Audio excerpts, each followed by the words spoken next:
Assalamu alaikum wa rahmatullahi wa barakatuh. I think this is the last thing in our conference, and we have a workshop now about AVF angiography. I think the presenter is Dr. Ayman Al-Asr. He is graduated, I think, from Cairo, Egypt, 2006. MRCS, surgery, 2010, Fellowship of Vascular and Endovascular Surgery, International Society of Vascular Surgeon, 2013, Palestinian Pro-General Surgery, Vascular Surgery, Egyptian Fellowship of Vascular and Endovascular Surgery, Ministry of Health, Egypt, 2020. Dr. Ayman is a vascular surgeon consultant in Al Shifa Hospital, Gaza, a senior specialist of vascular surgeon, Sultan Qaboos Hospital, Salah Al Oman. You will start. Thank you, sir. Thank you. Welcome, ladies and gentlemen. And thank you, Mr. and Mrs. Chairpersons. It's an honor to be with you in this beautiful and fruitful nephrology conference. I have no conflict of interest for this talk. Well, this talk will be not from strictly vascular surgery point of view, because we are really going to strict upon nephrology and take-home message. As we have seen in the title, it's a journey of lessons. The guidelines which dealt with this topic are many. We have the UK guidelines, we have after COVID, we have Spanish, many guidelines. However, the most important two guidelines talking about this topic are the KIDUKI guidelines, and the final update was 2000, and the ESVS, the European Society of Vascular Surgeons. Strictly and in details, they talked about this topic. Also, the American guidelines, the SVS, it's a little bit outdated, however, no big changes from the other two guidelines. The KIDUKI changed the point of view from giving fistula for everybody to the life plan, which means the right access in the right patient and the right time for the right reason. And KIDUKI defined the ideal vascular access by being safe and effective and providing minimum blood flow of at least 300 milli per minute through artificial kidney, which is resistant to infection and thrombosis. So the key is flow of this access. And what will happen if there is inadequate flow? It's either due to failure of maturity or failure of providing function, the so-called dysfunctional fistula. And the reason, in other words, can be stenosis or thrombosis. So it's a matter of maturity and functionality. We need to know the difference between them. Maturity is a pre-cannulation term, before you use the access. And when you use it for many times, at least 6 hemodialysis sessions for 1 month, providing a good dialysis, this is called a functional fistula. And it's important not to have a fistula with a thrill and not using it. It's going to be a harm for the patient, because in this time you will put CVCs and chronic venous catheters, central venous catheters. Let's go back. When we said dysfunctional fistula might be due to stenosis or thrombosis, let's divide stenosis according to the type of fistula. According to the site, the most common site of stenosis in radiocephalic fistulae is the juxta-anastomotic region, which is about 65%. And this is why we are telling our surgeons to protect the vein. When you touch the vein doing the fistula, you have to be very careful, because this is the site where you put your bulldogs and clamps, causing more injuries. In brachiobasilic fistulas, it's the swing point. In brachiocephalic fistula, it's the cephalic arch area where the stenosis is located. In arteriovenous grafts, it's the venous anastomosis. This is a very important slide, actually. The pathophysiology and what's going on, actually, how stenosis develops. There are upstream events and downstream events. The upstream events, a lot of events happening here. We have the uremic dysfunction, the uremia affecting the endothelium of vessels. Surgical trauma, doing arteriotomy, venotomy, putting clamps. If you are a rough surgeon, this will happen, stenosis will occur. Hemodynamic changes, if there is some twist, tunneling. Graft bioincompatibility. A graft is a little bit tough. When you suture it to a very pliable vein, there will be a bioincompatibility. Cannulation injury. And look, this case, I've been operated it last week. Look at the cannulation, what can cause. This is why we're telling our nurses, try not to do double puncture technique. Hitting the two walls, and then go back till you find some blood, and then you are done. This is why we are having this workshop. Our dream is that all nurses can do cannulation ultrasound guided. This is the dream, because you put the needle in the anterior wall, you get your blood, and that's it. You don't have to hit many times. All these injuries can cause downstream events, migration of endothelium from the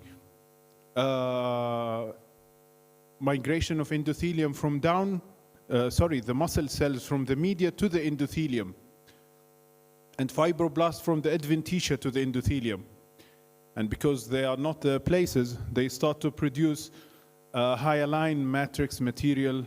This is called the new intimal hyperplasia, which causes a mechanical stenosis, and from here starts the problem. This is peripherally. Also centrally, we have many problems. This is a CT of a patient. We can see the superior vena cava stenosis. And this is mostly due to the long-term catheters inserted for a very long time. And I think doctors are to be blamed, because patients think that the long-term catheter are a very nice thing, fancy thing. They are easy of use, initial success very fine. They use it instantaneously, painless. However, whenever they are inserted, starts the timing of new intimal hyperplasia. Patients, so this is one of the messages we need to get from here, start to educate them. They should be inserted if they are strictly indicated. We all know the indications of CVCs. Even in cardiac failure, we with Dr. Sanjay, we tried to put AV fistula for ejection fraction 22, 25, no problem, but better than putting them lines. Okay. So we knew what happens. So when to go for angioplasty, when to go to correct these problems. An attendant coming to your outpatient clinic saying, the machine is giving an alarm, high venous pressure. There's a problem, sir. How can you deal with it? There should be some kind of, according to guidelines, monitoring and surveillance at the same time. Monitoring is to do physical examination, inspection, palpation, auscultation, feeling the thrill, monitoring the dilated veins, many things. Surveillance, doing some tests. This is a very nice table showing how to do examination. For example, if there is extremity face and breast swelling and dilated veins over the chest, this means there is a central problem. If the venous pressure is very high, this is an outflow problem. If there is no pulsatility, this means there is outflow problem. Flaccid axis, it's not turgid or filling, this means an inflow problem. You have to take history, you have to feel the case, inspect the dilated veins. This is all called monitoring. By guidelines, should be done once per week for every axis. Dilated veins, we can see how much during angiography the dilated veins are there in these cases, and the buffness of face. Surveillance, and I really wish we can know together who do all these things at your nephrology centers and dialysis centers. By guidelines, you should do serial access flow measurements, which is not easy procedure. static dialysis venous pressure. And by the way, most of the patients and most of the nephrologists are talking about there is a high venous pressure. High venous pressure is not reliable in autogenous access because it depends really upon many factors. Even the needles you are using, the venous pressure is different. Can you imagine the machine, the dialysis machine itself, gives maximum venous pressure different than other machines? And by guidelines, you should have many readings of high venous pressure till you say that there is a high venous pressure. The pre-pump arterial pressure, which is usually a negative arterial pressure, if the negativity is increased, this means an inflow problem. What we really do is the duplex ultrasound scanning. It's easy, versatile, non-invasive, and we do it. We can detect many information by duplex ultrasound. If there is a ratio of peak systolic velocity more than 2, this means there is a stenosis. We can get many information and planning. And it's better that the surgeon or the interventionalist do the ultrasound by himself. Recirculation and KTV or the urea clearance, these will give you a picture about the functionality. Is the patient getting use of his dialysis or not? Duplex ultrasound by the ASVS European guidelines should be the first line of imaging modality if you suspect vascular access dysfunction with a class of recommendation 1 and level of evidence B. If you are suspecting something central, go for CTV or MRV. So, the indication of access angioplasty, and this is another message we need to get, that you should have three altogether. Hemodynamic changes, clinical changes, and functional problems. So, not only having a prolonged bleeding after decannulation, but also you have a problem in the functionality of the fistula and getting use of the hemodialysis session and finding a hemodynamic significant stenosis through ultrasound or CT. All together. Some papers investigated this. If you did angioplasty to asymptomatic stenosis, would that be cost effective? The answer is no. This is why I'm saying all together, these three things should be together. So we knew now how to classify patient, is he indicated or she indicated for intervention or not. Now, what is the type of indication? Some guidelines make it to the center. According to the facility, the experience, you can do it open or endo. Another guidelines, like the ESVS, said strictly endovascular should be the primary treatment first. You should start with endovascular. And they have recommended balloon angioplasty as a primary treatment for inflow arterial stenosis, also venous outflow stenosis. Also with grafts as well. For central venous stenosis, you should start with balloon angioplasty. And here, a big question, a technical question. Would you like to put stents or not? Stents should be if balloon angioplasty failed for multiple times, or you have a recoil, a resistant lesion that cannot go with ballooning, and not put stent in everybody. So there is an algorithm. Start with plain balloon angioplasty, which is called PUBA balloon. Successful, you are fine. Not successful, prolonged PTA. Prolong the timing. Usually I do 5 minutes for AV fistulas. If not, increase the pressure, not the duration. Increase the pressure. High pressure balloons are very efficient in these cases, like Conquest and BART companies. When you fail, you can start to think of stent grafts, or if you fail, the last choice would be doing surgeries. Surgeries, for example, for central vein stenosis are catastrophic. You're doing sternotomy or thoracotomy, or even an extra anatomical bypasses. This is why endovascular should come the first. In thrombosis, it's what you are doing previously, treating stenosis, is to avoid thrombosis. This is your target, to be away from thrombosis. However, the message of thrombosis management is that you remove the thrombus load surgically or endovascularly, but you have to treat the reason. In thrombosis, 90% there is a reason of occurrence of thrombosis. You should think, is it only hypotension, which is a very easy way to correct by elevating blood pressure, or there is a stenosis that you have not detected through monitoring and surveillance and then thrombosis occurred, or there is a technical error when thrombosis occurs very early after AV fistula creation, or a coagulation problem and you need to give anticoagulant. Think of these things. So all guidelines talking about the same thing. Find the reason and treat it by endovascular first. An important message, treating stenosis after thrombosis gave a patency which is extremely shorter than treating stenosis without thrombosis.